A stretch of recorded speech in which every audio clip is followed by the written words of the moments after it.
Hola et bienvenue dans ce nouvel épisode de podcast. Donc moi c'est Eugénie, je suis accompagnatrice de la santé féminine et ma mission c'est celle d'aider les femmes à apaiser leurs symptômes et à se reconnecter à leur cyclicité. Alors aujourd'hui dans ce nouvel épisode de podcast on va parler SOPK et résistance à l'insuline.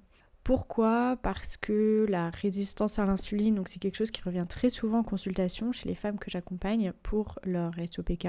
Et aujourd'hui, aujourd'hui du coup, je tourne cet épisode de podcast, on est au mois de septembre. Et le mois de septembre, c'est le mois de sensibilisation au SOPK, donc ça me tenait vraiment à cœur de faire cet épisode de podcast. Et quand je dis du coup que la résistance à l'insuline, c'est quelque chose qui revient très souvent en consultation chez les femmes que j'accompagne, c'est sans surprise en fait parce que quand on regarde les chiffres en fait, il y a 70% des femmes touchées par le SOPK qui présenteraient également une résistance à l'insuline. Donc ce chiffre est vraiment énorme et c'est pourquoi j'avais vraiment envie d'en parler ici pour que vous puissiez savoir comment aller plus loin pour pouvoir apaiser vos symptômes.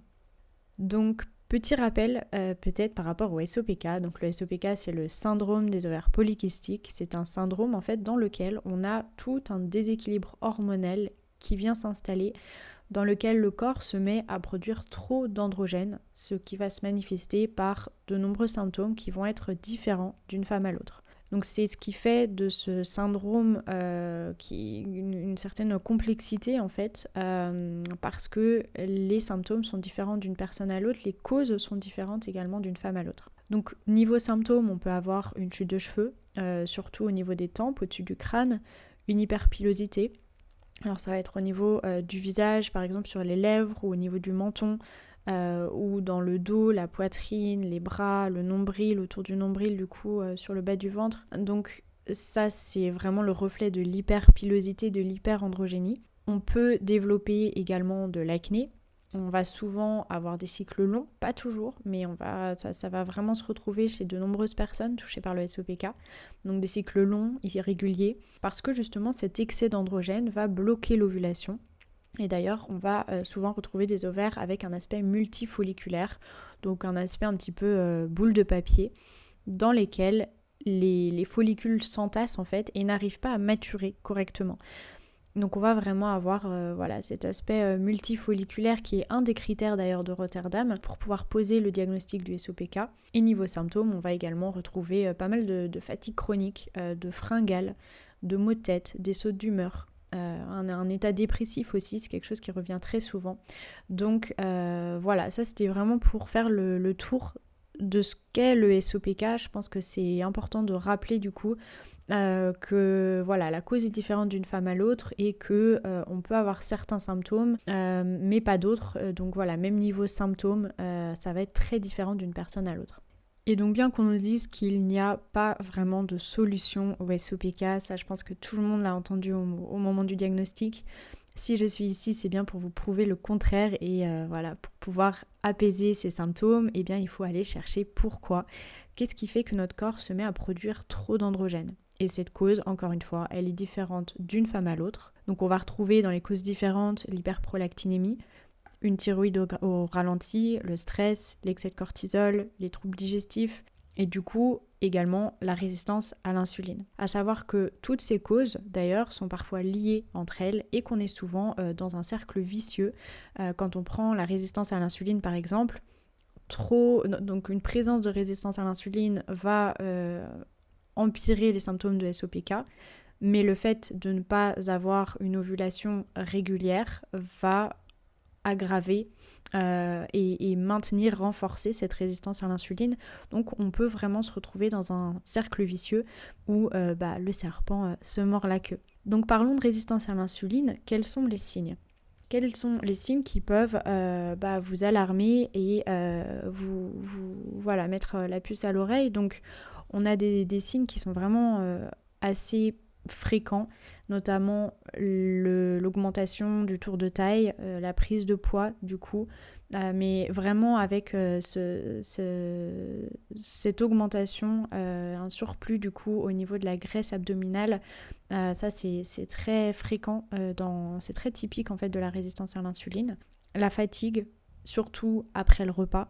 les pulsions sucrées, quand vraiment on a bien mangé, on sent qu'on a une alimentation qui est équilibrée et pourtant on n'arrive pas à l'expliquer, on a vraiment des pulsions sucrées récurrentes tout au long de la journée. Le fait d'avoir un petit peu un brouillard mental aussi, un manque de concentration, une fatigue qui, malgré le fait que, encore une fois, on a l'impression qu'on mange bien, qu'on a une bonne hygiène de vie, on a bien dormi et pourtant on est fatigué, on n'arrive pas à se concentrer. Voilà, ça c'est vraiment des signes de résistance à l'insuline et ces signes qu'il faut vraiment se tourner vers son professionnel de santé pour faire des bilans sanguins et il y a certains marqueurs en fait à demander pour pouvoir dépister une résistance à l'insuline. Donc on va en parler plus tard.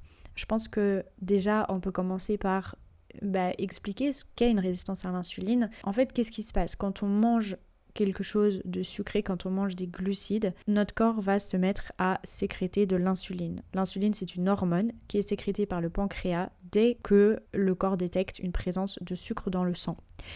Et le but en fait de cette insuline, c'est comme un petit bus transporteur, c'est de faire passer le sucre du sang vers les cellules pour que les cellules puissent utiliser ce sucre qui, je le rappelle, les glucides sont vraiment la source principale d'énergie pour notre corps. Donc on a vraiment besoin de glucides et quand notre insuline n'arrive plus à faire ce travail, quand les cellules en fait ne réagissent plus à l'action de l'insuline, le sucre reste dans le sang. Le corps ne comprend pas d'ailleurs et il va se mettre à sécréter encore plus d'insuline qui va nous mettre dans un état d'hyperinsulinémie. Le sucre va se stocker sous forme de graisse et on va également entretenir un terrain inflammatoire de par cette hyperinsulinémie.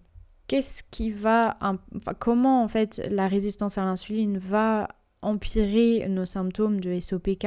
Eh bien, sur un terrain d'hyperinsulinémie, ça va faire augmenter la LH et donc la testostérone. Et l'hyperinsulinémie va aussi avoir un impact en fait sur la production de la SHBG. Donc c'est le transporteur de la testostérone. Et moins il y a de transporteurs, donc l'hyperinsulinémie fait baisser la SHBG. Et forcément, moins on a de transporteurs de testostérone, plus la testostérone va pouvoir circuler librement dans le sang et va venir donc aggraver nos symptômes de SOPK. Donc voilà comment en fait, avec une hyperinsulinémie et une résistance à l'insuline, on va vraiment venir entretenir nos symptômes de SOPK et on va vraiment directement faire monter la testostérone. Donc ça va être hyper important, on va en venir juste après sur comment en fait casser ce fameux cercle vicieux et quelles choses on peut mettre en place pour vraiment voir une amélioration de nos symptômes et faire baisser cette résistance à l'insuline. Alors peut-être que on va quand même faire le tour des marqueurs qu'on peut demander à son professionnel de santé. Donc on a la HbA1c, donc c'est l'hémoglobine glyquée, qui est en fait c'est un marqueur assez intéressant vu que c'est le reflet de la glycémie sur une période de 2 à 3 mois. Donc on a vraiment un aspect reflet long terme, ce qui n'est pas le cas avec deux autres marqueurs qu'on peut demander également, le HOMA et le Quickie, qui eux sont des indices qui sont basés sur l'insuline et la glycémie à jeun. Mais du coup, on est vraiment sur le reflet à un moment T. Donc, c'est également des marqueurs qu'on peut demander. Pour la HbA1c, on va vraiment rechercher un pourcentage inférieur à 5,4. Si ce marqueur-là est supérieur à 5,4, c'est le reflet qu'il faut vraiment aller creuser et qu'il y a une résistance à l'insuline qui est en train de se développer. Pareil avec l'indice HOMA, donc qui est la mesure du niveau d'insulinorésistance. Ici, on recherche un marqueur qui est le moins élevé possible. Donc, on recherche quelque chose d'inférieur à 2,4. Personnellement, je regarde vraiment d'avoir quelque chose inférieur à 1,5 même. Donc vraiment, plus on est bas et mieux c'est. Et quand on tourne en fait avec ce marqueur autour de 2,4 et qu'on est autour ou même supérieur à ce chiffre, c'est vraiment signe d'une présence de résistance à l'insuline et qu'il faut vraiment venir accompagner le corps pour faire baisser ça le plus rapidement possible parce qu'une résistance à l'insuline, c'est vraiment le début d'un diabète de type 2. Donc c'est très très très important de venir prendre en charge ça à temps. Et on a le quickie. Ici, on est plutôt sur le niveau de sensibilité à l'insuline. Ici, on va rechercher un indice qui est élevé. Donc, quand on est inférieur à 0,34, ici aussi, on a un signe de début de résistance à l'insuline et inversement, on est en bonne santé quand on a un chiffre qui est supérieur à 0,34. Alors, comment on aurait développé une résistance à l'insuline ? Ça, c'est aussi quelque chose qui revient très souvent, c'est mais pourquoi moi ? Pourtant, j'ai l'impression de bien manger. Comment ça se fait que j'ai développé en fait cette résistance à l'insuline ? Alors, c'est important de rechercher les causes pour pouvoir travailler dessus et du coup réduire les symptômes sur le long terme. Ça, d'ailleurs, c'est comment je dirais, on peut venir prendre des compléments alimentaires qui sont ciblés, mais pour moi c'est essentiel en fait pour avoir un vrai travail sur le long terme et de vrais résultats sur le long terme, c'est vraiment de venir travailler sur les causes différentes qui auraient pu venir développer cette résistance à l'insuline. Bien sûr, on a les facteurs génétiques. Donc ici, c'est sûr qu'on ne peut pas faire grand-chose dans le sens où si on a déjà des facteurs génétiques, ça vient aggraver en fait le risque qu'on ait pu développer une résistance à l'insuline. Mais tout ce qui est mis en place en fait de choses dans notre environnement et les conseils hygiéno-diététiques peuvent venir faire en sorte qu'on va éviter l'activation des gènes qui prédisposent à une résistance à l'insuline. Donc c'est là où c'est très important de se dire ok, j'ai peut-être un facteur génétique, mais je peux faire énormément de choses dans mon hygiène de vie pour quand même être actrice en fait de ma santé, être actrice de cette fameuse résistance à l'insuline si elle a commencé à se développer, pour justement la faire baisser et avoir vraiment un effet long terme et efficace sur les symptômes qui auraient pu se développer à cause de cette résistance à l'insuline.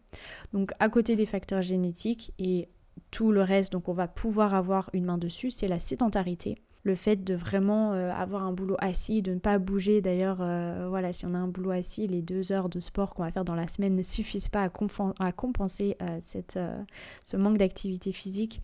Donc, on a la sédentarité, l'alimentation non adaptée. Le fait de...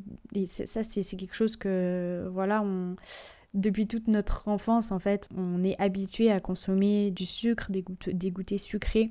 On baigne vraiment dans les aliments ultra transformés qui sont remplis de sucre, les céréales, les gâteaux. Et en fait, sur le long terme, à force de stimuler le corps à produire de l'insuline, pour pouvoir mieux gérer en fait cette arrivée massive de sucre dans le sang, on peut avec le temps, ça se fait pas du jour au lendemain, mais avec le temps, développer en fait cette résistance à l'insuline où les cellules ne répondent plus à l'action de l'insuline. À force en fait d'avoir toqué à la porte des cellules, elles se disent non c'est bon, je veux plus te voir en fait. Donc voilà, on a l'alimentation non adaptée, on a une mauvaise hygiène de vie de manière générale, donc trop de tabac par exemple, les troubles digestifs, le stress, à savoir que quand on a énormément de cortisol, à chaque production de cortisol, en fait, on va augmenter notre glycémie, donc forcément on vient renforcer la résistance à l'insuline, ou on va venir renforcer le fait qu'on peut venir la développer. Un dysfonctionnement mitochondrial, c'est sûr qu'une mitochondrie, là on vient vraiment agir au niveau des cellules, mais les cellules, leur rôle, la mitochondrie, c'est de justement transformer ce glucose en énergie. Et si la mitochondrie n'a pas ce qu'il lui faut et n'arrive pas à faire son travail, on se retrouve avec trop de glucose que le corps n'arrive pas à transformer. Ensuite, on a un problème également au niveau des récepteurs à l'insuline, s'ils ne s'activent pas par carence en magnésium, en zinc, en chrome, etc., on va également avoir un problème à ce niveau-là, et trop de perturbateurs endocriniens, ça aussi, ça peut également venir poser problème, sachant qu'on en a partout au jour d'aujourd'hui, malheureusement, et les perturbateurs endocriniens, donc c'est des molécules qui viennent perturber le système hormonal. On a la pilule contraceptive qui est vraiment le perturbateur endocrinien numéro 1, mais on trouve également des perturbateurs endocriniens partout dans le plastique, les cosmétiques non bio et du coup conventionnels. Mais ça, on va en reparler sur les piliers à travailler pour pouvoir faire baisser cette résistance à l'insuline. Mais déjà, ça vous donne une petite idée sur ce qui aurait pu venir développer une résistance à l'insuline et sur sur quoi en fait il faut venir travailler pour apaiser les symptômes. Donc ensuite, on va passer au dernier point, donc c'est justement comment faire baisser cette résistance à l'insuline pour justement apaiser les symptômes de SOPK. Alors sans surprise, le pilier numéro 1, ça va être d'adapter l'alimentation. Ça, c'est vraiment essentiel. On veut stabiliser la glycémie le plus possible et donc éviter ces fameux pics d'hypoglycémie. C'est vraiment comme ça qu'on va réussir à réduire la fatigue, à réduire tout ce qui est brouillard mental, etc. Donc non, on ne supprime pas les glucides, ça c'est une erreur que je vois très souvent. Les glucides, encore une fois, on en a besoin. C'est notre première source d'énergie. Donc on ne vient pas les supprimer, mais par contre, il faut les choisir de qualité. Il faut savoir que tous les glucides ne se valent pas et certains vont causer un plus grand pic de glycémie que d'autres. Donc ce qu'on va éviter, c'est plutôt tout ce qui est à base de farine blanche, les aliments ultra transformés qui sont sans fibres. Donc je pense par exemple aux pâtes blanches, au pain blanc, aux crackers, les apéros, crackers apéros qui sont blancs à base de farine blanche, les wraps aussi à base de farine blanche, etc. On va éviter le sucre évidemment aussi, donc tout ce qui est hyper sucré à base de sucre raffiné, tout ce qui est transformé, ultra transformé. Et d'essayer de trouver un équilibre là-dedans, bien sûr. Moi, je suis contre le fait d'adopter un régime vraiment sans sucre et dans lequel, on va pas se le cacher, on crée pas mal de frustration. Le principe, c'est vraiment d'essayer d'éviter tout ce qui est ultra sucré, ultra transformé tous les jours. Bien évidemment, on peut se faire plaisir de temps en temps. Ensuite, vers quels glucides se tourner, justement. On a vu lesquels éviter. Mais lesquels prioriser du coup? Alors c'est tout ce qui va être brut, tout ce qui va être riche en fibres. Donc tout ce qui est pommes de terre, quinoa, le riz, le sarrasin, l'épeautre, le petit épeautre aussi, les légumineuses, les légumes racines, tout ça ce sont de très très bonnes sources de glucides. Ensuite, pour passer à une étape supérieure, j'ai envie de dire, on va faire en sorte en fait de combiner ces glucides avec une source de protéines, de gras. Et ça aussi, ça va stabiliser la glycémie. Et un autre conseil que j'ai envie de donner aussi, c'est d'éviter de commencer la journée avec un petit déjeuner sucré. Ça, c'est une erreur que je vois très souvent, c'est vraiment de commencer la journée avec un gâteau ou avec le fameux pain beurre confiture. Ça, c'est vraiment à prioriser plutôt pour le goûter avec une source de protéines à côté. Mais le matin, vraiment, on veut un petit déjeuner qui est full protéines. Pourquoi ? Parce qu'après une nuit à jeun, le corps est beaucoup plus sensible à l'arrivée de glucides. Et au niveau petit déjeuner protéiné, on va vraiment se tourner vers par exemple les œufs, le skyr. Pourquoi pas faire une petite tartine avec du pain et du jambon et du fromage à tartiner. Les smoothies qui sont protéinés également, ça peut être une bonne idée à mettre en place. Donc ça, c'était le premier pilier, c'était l'alimentation. Le deuxième pilier, ça va être de bouger. Vraiment essayer d'avoir du mouvement tout au long de la journée. Faire une marche de 5 à 10 minutes après le repas et vraiment se dire que si on fait un travail assis, ça va être d'autant plus important de bouger tout au long de la journée. L'idée, c'est vraiment de venir utiliser le glucose qu'on vient de consommer. Donc on a le mouvement tout au long de la journée, essayer d'atteindre ces 8000 pas. Ça c'est vraiment idéal, au mieux les 10 000. Je sais que c'est pas toujours évident. Et après, niveau sport, il faut savoir que tout ce qui est renforcement musculaire, plusieurs fois dans la semaine, ça va vraiment aider à resensibiliser les cellules à l'action de l'insuline. Le troisième pilier, ça va être d'essayer de mieux gérer le stress. Apaiser le système nerveux. On a vu trop de cortisol fait monter la glycémie et donc vient aggraver la résistance à l'insuline. Donc apaiser le système nerveux va être ultra important. Vraiment essayer de prendre conscience de ce qui nous aide à apaiser le système nerveux et mettre ça en pratique régulièrement et de ne pas attendre vraiment qu'on soit claqué pour se rendre compte qu'on a trop tiré sur la corde finalement.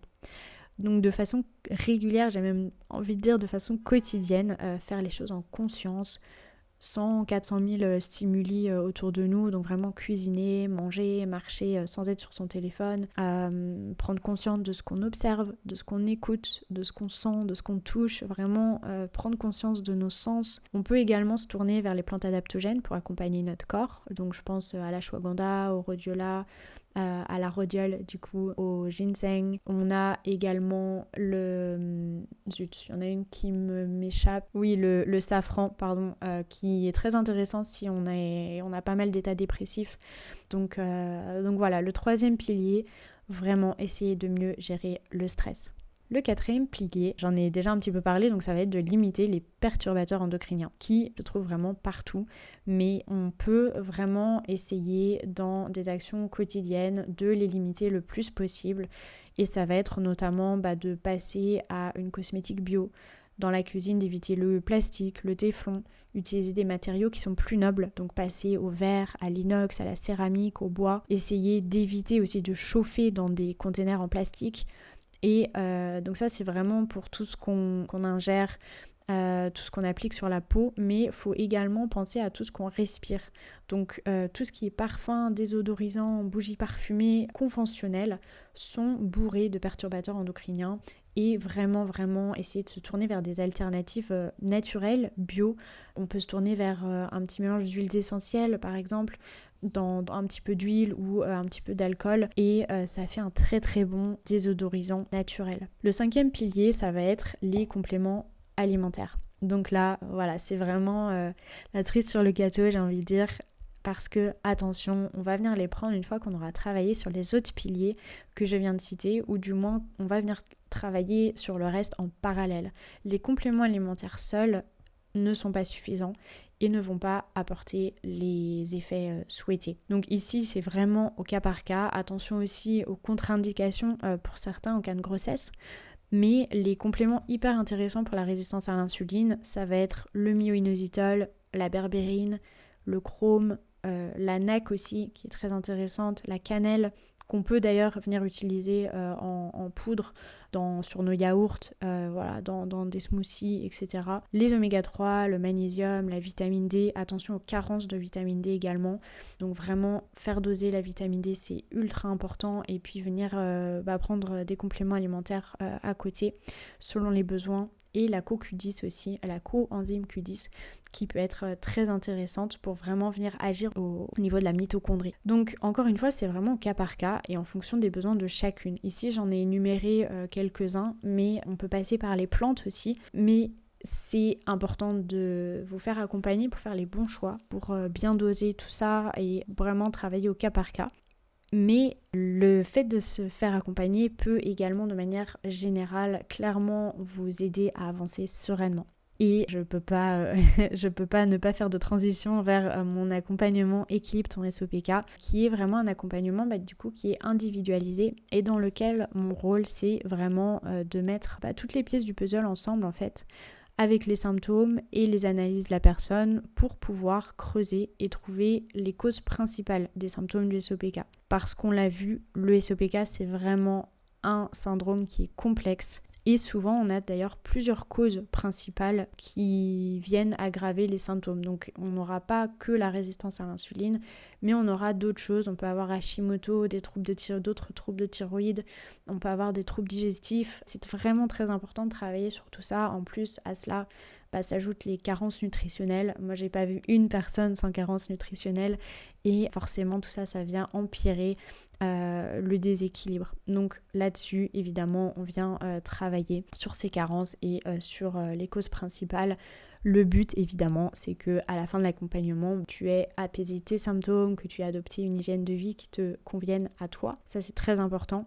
Et qui te permettent d'apaiser tes symptômes et que tu comprennes bien sûr le fonctionnement de ton corps, de ton SOPK, de ton cycle et que tu sois autonome par la suite. Parce que vraiment c'est important, on ne guérit pas du SOPK. Par contre, on peut nettement apaiser ces symptômes quand on sait ce sur quoi travailler et c'est exactement ce sur quoi je t'accompagne. Donc si tu veux plus d'infos pour rejoindre ce programme, à savoir que je n'ouvre que 5 places par mois et tu retrouves toutes les infos en description. On arrive à la fin de cet épisode, j'espère vraiment que tu y vois plus clair, que cet épisode t'a plu. En tout cas, si c'est le cas, je t'invite à mettre 5 étoiles, à laisser un commentaire. C'est vraiment le meilleur moyen de me soutenir et surtout de faire connaître le podcast à d'autres personnes qui en ont besoin. En tout cas, je te souhaite une très belle journée, une belle soirée et je te dis à la prochaine.